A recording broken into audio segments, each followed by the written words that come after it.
अस्सलाम वालेकुम पाकिस्तान और ख़ास तौर पे शहरी सिंध की अवाम।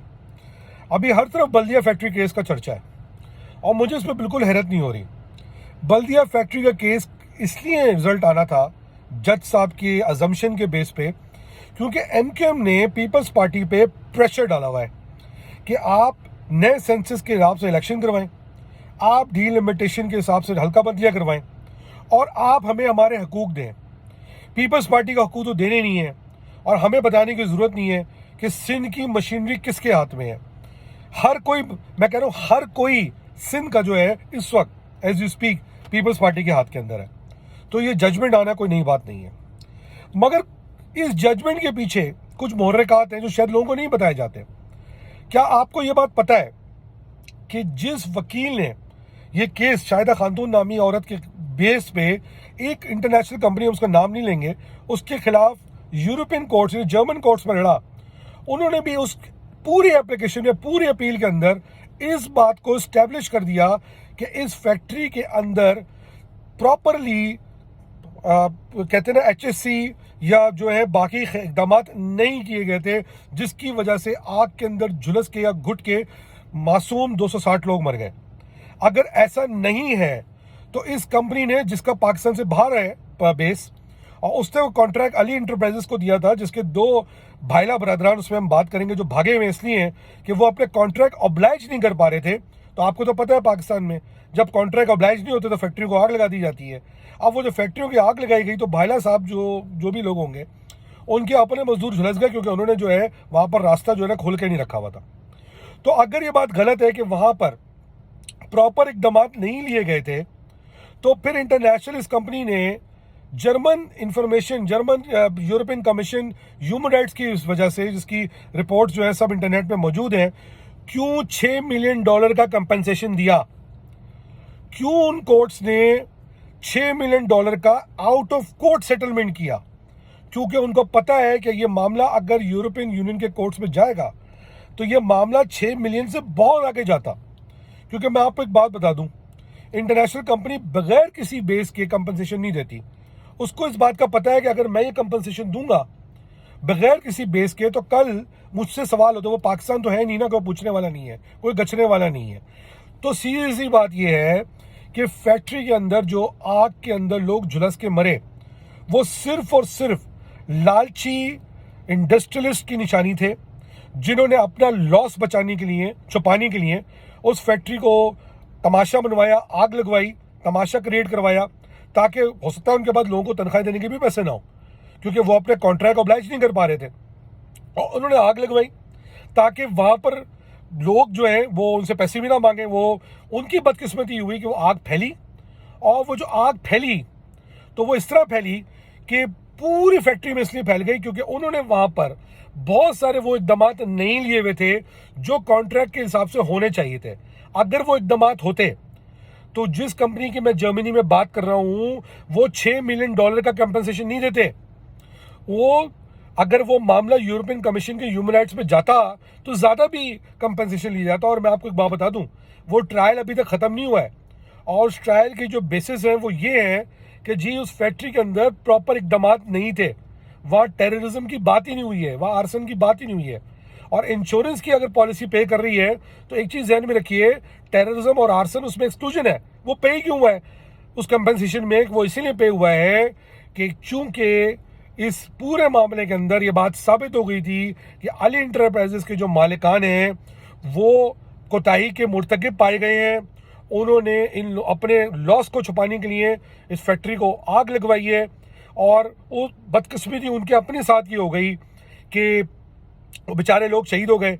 और अब चूंकि उनको पता है कि वो चोर हैं, वो निकम्मे हैं, वो कसूरवार हैं, तो वो पाकिस्तान आते ही रहे। बहुत आसान सा बहाना है, वो बाहर भाग गए। अच्छा, हमें बताने की जरूरत नहीं है कि भाईला बरादरान आग लगने के बाद लड़काना भागे थे, और लड़काने के बाद कहाँ भागे थे और वहां से कहाँ भागे? वो इसीलिए भागे थे कि उनको प्रोटेक्शन कहीं और से, किसी और ने इंस्टिगेट करके इस मामले को पॉलिटिसाइज करने की कोशिश की गई है, और कुछ नहीं है। तो अब चूंकि एमक्यूएम जो थी वो फाइनली अपने हकूक मांग रही थी, वो मुस्तैद होकर अपने हकूक मांग रही थी, तो उसको ब्लैकमेल करने के लिए एक नया केस बना के उसके सर पे डालने की कोशिश की जा रही है। मैं एमक्यूएम की क़यादत को सलूट करता हूं कि वो अपने वर्कर्स के पीछे खड़ी हुई है, वो अपने इस प्रिंसिपल के पीछे खड़ी हुई है। उनको चाहिए कि इंटरनेशनल कोर्ट्स में जाएं, उस प्रिंसिपल कंपनी तक जाएं, यूरोपियन कमीशन तक जाएं, भले किसी की बदनामी होती है होए, भले किसी के बिजनेस को साख पड़ती है होए, अगर पाकिस्तान की फैक्ट्रियों के अंदर लेबर्स गरीब मजदूरों के लिए सही तरह से मामला को लेकर नहीं चले जा रहा, कॉन्ट्रैक्ट जाते हैं जाएं, मगर अपना नाम क्लियर करवाएं, अपना नाम क्लियर करवाएं।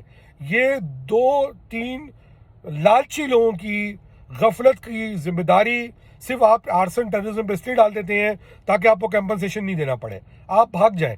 और अली इंटरप्राइजेस ने बड़ी कोशिश की कंपनसेशन ना दिया जाए, उनके प्रिंसिपल ने भी बड़ी कोशिश की कंपनसेशन ना दिया जाए, मगर ये कंपनसेशन दिए जाने की अलामत यही है, आफ्टर कोर्ट सेटलमेंट होने की अलामत यही है कि ये मामला इनकी कोताही की वजह से हुआ, ना कि किसी आर्सन टेरर की वजह से हुआ।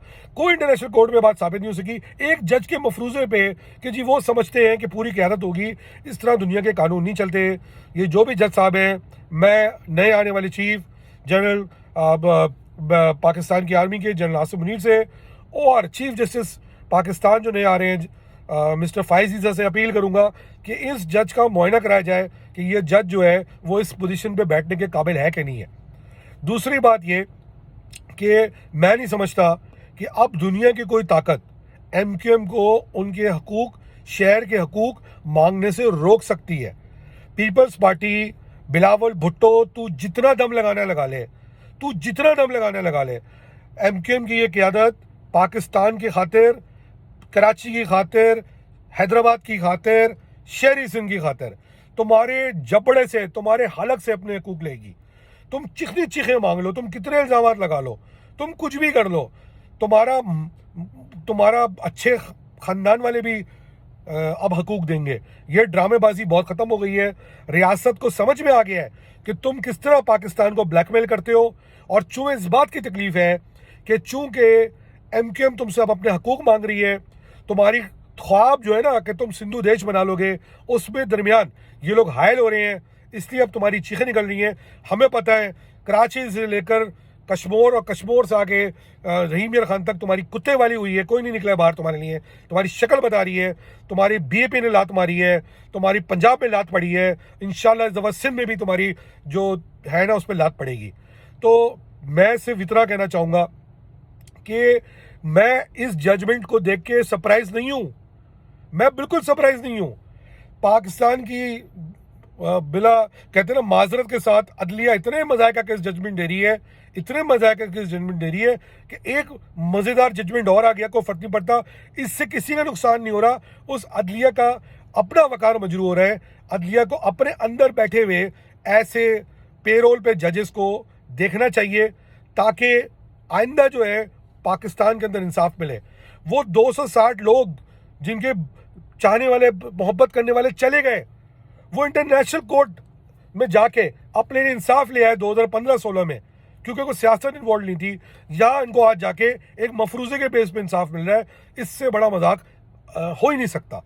तो और हमें पता है ये एक सियासी प्रेशर डाला जा रहा है, सियासी दबाव डाला जा रहा है। मैं सल्यूट करता हूँ एमक्यूएम की क़यादत को, मैं सल्यूट करता हूँ मुस्तफा भाई को, खालिद भाई को, फारूक भाई को, अनीस भाई को, कि वो लीडिंग फ्रॉम द फ्रंट है, वो इस केस को लड़ रहे हैं, वो इसका इल्ज़ाम कारकुनों पे नहीं डाल रहे। अगर आपने अगर कोई चीज़ साबित नहीं की तो इनके खिलाफ काउंटर एलिगेशन होना चाहिए, काउंटर केस होना चाहिए, रेपुटेशनल रिस्क पे केस होना चाहिए। और सबसे इंपॉर्टेंट चीज़ ये कि इनको समझना चाहिए ये वो वाली एमक्यूएम नहीं है जो डर जाएगी, बिक जाएगी, झुक जाएगी, या सूटकेस लेके खामोशी से रात को खिताब करेगी और अपनी पॉलिसी पे यू टर्न ले लेगी। हिसाब तुम्हारे अच्छे जान भी देंगे। तुम्हें जितना प्रेशर डालना है डालो, इंशाल्लाह हम डरने वाले नहीं हैं। जे महाजर, पाकिस्तान जिंदाबाद।